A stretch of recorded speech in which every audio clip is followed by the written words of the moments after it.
Hello, once again, my name is Tim Grady. I am from Lawton's Seventh-Day Adventist Church, Lawton, Oklahoma, USA. I am just a member. Um, Again, this is continuing the series of if you're not getting out of the city, skills you need to know.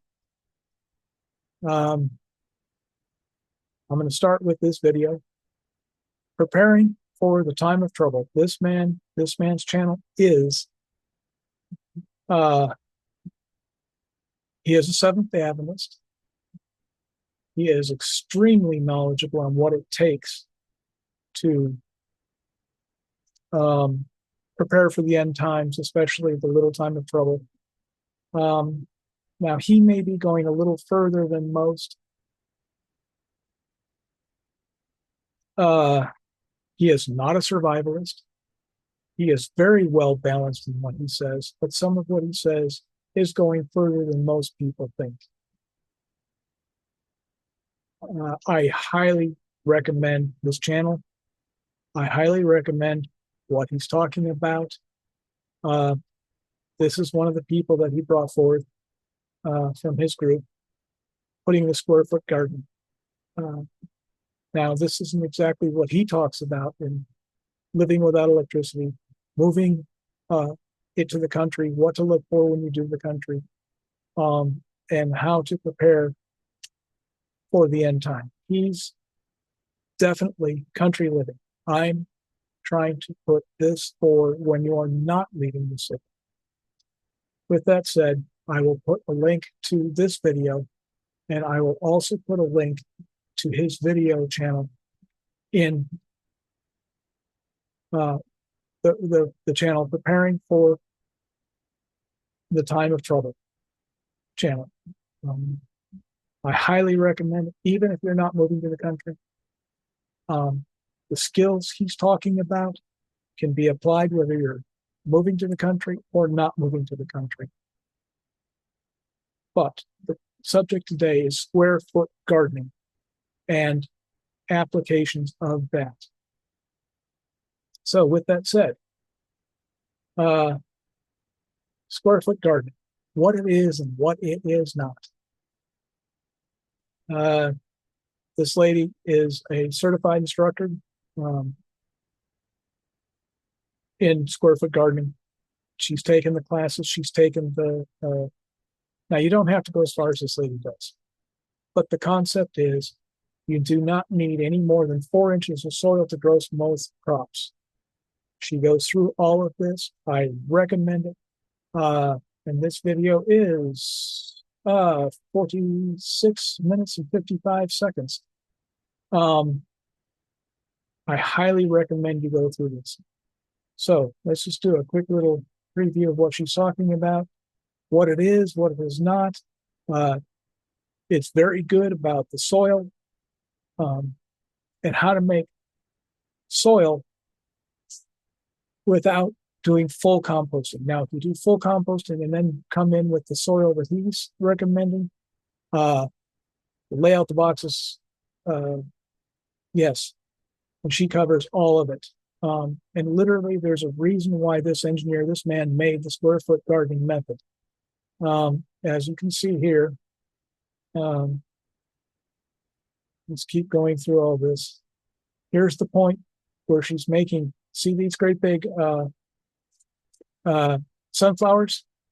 They're only growing in 4 inches of soil. It is proving that you only need 4 inches of soil to grow most. If you're growing tubers, carrots, potatoes, and things like that, she goes through all the things that are truly what is in a square foot garden. And she makes the point, without that grid and laying out your plants, it's not a square foot garden.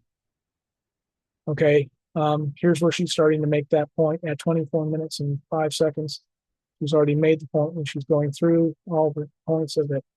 This is a very, very basic, straightforward, telling you what the square foot gardening method is.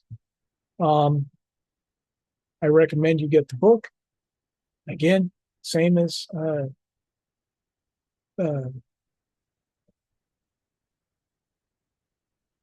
what it is. Okay, I'm 5 minutes in. I've introduced what square foot gardening is. I've introduced preparing. Now, this is an extreme example. He's not using just square foot gardening. The urban homestead. He's in Los Angeles, California. No, he's in Pasadena. He's in Pasadena, California. He's in the city. He is supporting his family fully on this little quarter-acre lot. He's using a lot of the square foot garden, as you see here. He's using a lot of the square foot garden, but he's also using this lettuce. He's using a slightly different model than permaculture, but he is very much into permaculture. He is very much into high density. He's an extreme expert in high density farming. What he's done, instead of doing what it takes to feed his family, he makes these high value crops. He sells them to high end kitchens, restaurants, to sell the organic and so on and so forth. That is his business model. He's been doing this since 1985. He has been fully self-sufficient. He's been actually doing it before 1985, but he has been fully self-sufficient since 1985. And he takes the money that he's earning from these lettuces and kales and all these things that are needed for, or that he's selling at a high premium price. He grows 40 to 60% of his own food. Again, I explained in an earlier video why it is easy to grow 40% of your nutritional needs. But to go over the 40% to the 60% to the 80% to the 100%, these are the parts that are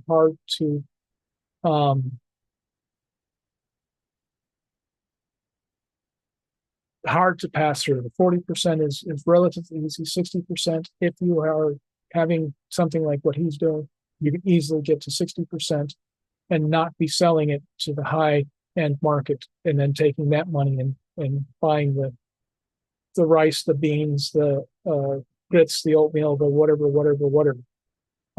In my starvation video and subsistence farming video, I covered a lot of these. And again, I will make a video here in the near future on what is good subsistence farming. Plant selection. I cannot stress that enough. So you can go through, in this video, I will leave the links to all of these three. Now, here's a whole nother thing you need to be getting into. And this is for the Seventh-Day Adventist. This is a perfect opportunity, especially if you're in a city. Get into these community gardens where they have empty lots and they're converting them into gardens. Anything that makes you more self-sufficient and independent will make it easier for you. And the more you get, if you are not leaving the cities, the skill you need to do is networking. Networking with your neighbors. Not only networking, but you can also be witnessing to your neighbors. One of the best ways to witness to your neighbors is in one of these community gardens. As I covered in the last video, what gardening can teach us, why you garden. I covered stewardship. I covered all of the things that go with, instead of buying your food, with independence, learning skills. The more skills you learn, the more independent you are. And remember, no one can take a skill away from you. Now, a stroke, I did learn it the hard way that stroke can take some of your memories and skills away. You can rebuild them after a stroke, but that can take them away. Someone cannot take your skills away without killing you. It is the only way to take what you've learned and put in your head.